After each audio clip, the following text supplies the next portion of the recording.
the top 5 best maps in my opinion, and the reason why I haven't uploaded last week is because I just had a random headache throughout school, and then it just went and gone after a while. But in this episode I'm gonna be talking about my personal favorite maps. It won't be the best maps, it was just gonna be my favorites. So let's get on with it.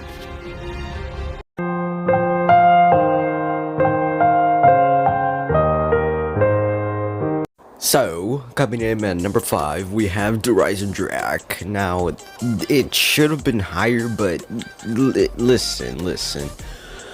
Why does the Panzer have like a million health in those high rounds? Like, I can't even kill him with the KRM anymore.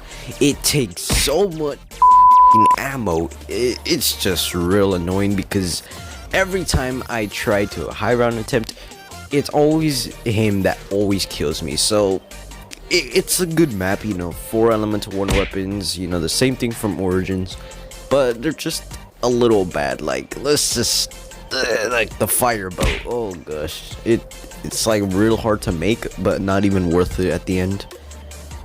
And yeah, that's why it comes in at number 5. It's not because it's a bad map, it's just because of those high rounds where the Panzer gets real annoying. So that is the number 5.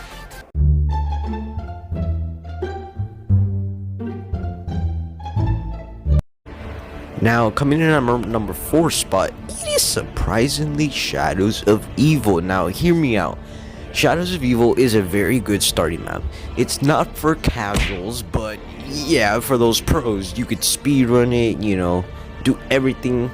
But the reason why I like this map so much is because it is the first beautiful looking map, and it has like the same size as Attack of the Radioactive Thing, except it just looks better. You're in a city, while in Attack of the Radioactive Thing you're in a beach, which I personally like the city more. And the Easter egg is pretty cool when you kill the Shadow Man, and the final step is not really necessary because you need 4 people, which meant people can't do that yet. And even in 2022, some people haven't even done the final step because they need 4 people for that. And yeah, it's not really for casuals, it's more for like those pros, or at least experienced people. If they know how to pack a punch, get the sword, build the Apothecary Servant. Yeah, it was the first map to have like the best one weapon, like the Apothecary Servant. Oh my gosh, it's my favorite one weapon apart from the Staffs of Origins, and that's why it comes in at number 4. Got a glizzy in my hand and I do not wait. Coming in at the number 3 spot, it's gonna be real short, but it is Der Riese. Oh boy, Der Riese, it was very nostalgic. It was very good in World of War. We finally got to see the Pack-a-Punch machine, which is used in every game now. It just brought so many good features, It brought like camping and some viable training spots. Not all of them good, but yeah, when it introduced the Pack-a-Punch, weapons started to become good. And in the remasters of Der Riese, you get to have the Wonder Wolf. And it got worse every game. Like in World of War and Black Ops 1, it was okay, it was your trustful one weapon. But then in Black Ops 3, when the Giant released, it wasn't that good because there are many other viable options like Deadwire, Blast Furnace, Turned, all those double Pack-a-Punch abilities. They were better than the Wonder Wolf. And it just got worse, which is really bad because in World of War and Black Ops 1 that was your trustful one weapon, but now it just got replaced by double Pack-a-Punching. Anyways, this map brought so many like good memories. It was gonna be my first map that I've ever played, but then I couldn't and ended up playing Kino for the first time. And yeah, but I really like this map. It's one of my favorites.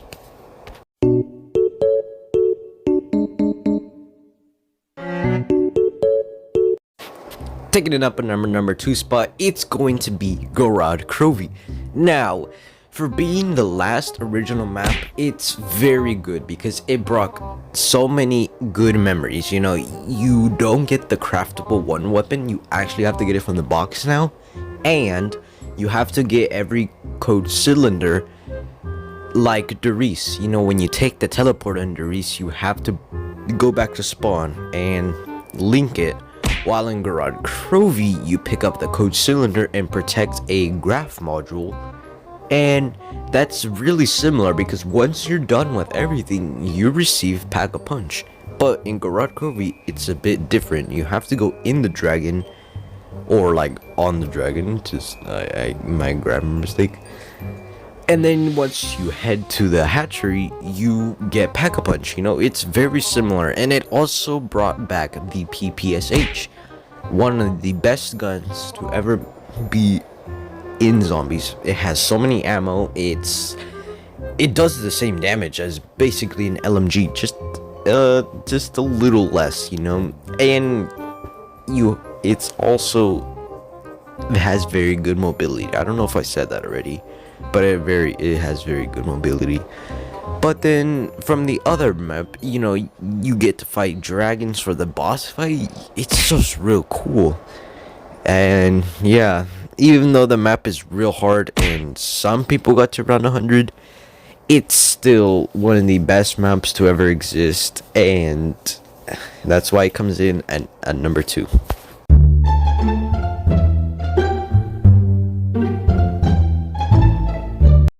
Okay, should I really be saying this?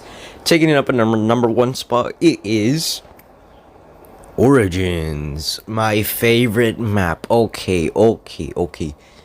Back in the day, you know, people were complaining about being so little wonder weapons. You know, only like 2 people were able to get wonder weapons. But then Origins changed it all. It has brought 4 elemental staffs. They're actually real good. Well, some of them are. You know, just don't talk about lightning or fire in those high rounds. But it's like, it was so good, and you finally got to have a very challenging boss. It's, you know, the Panzer. You know, in Black Ops 2, it's a different story because he can die real easy in there. But in Black Ops 3, I don't know, he just has 1,000,000 health. Like, why? And he also spawns on round 8.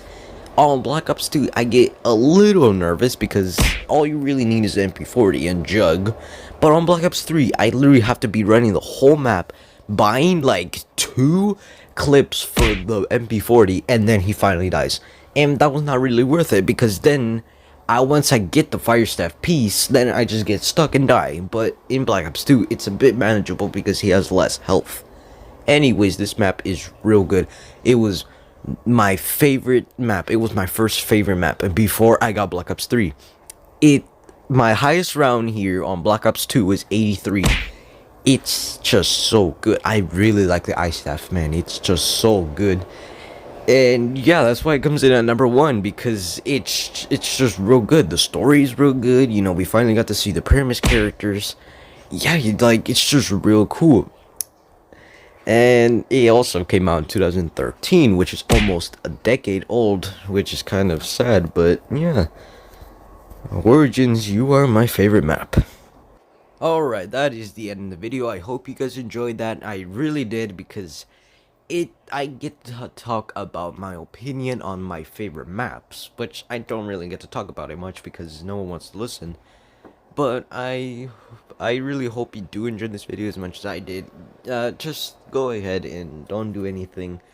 It doesn't really matter. You don't have to subscribe. You don't have to like. You don't have to comment. Just don't do that. You can just click off the video right now. And I'll see you next week with the top 5 guns in Call of Duty Zombies. It also includes wonder weapons. So I'm only going to be talking about 2 wonder weapons. The rest will be normal guns. Anyways, I hope you enjoy, and I'll see you next week. Bye.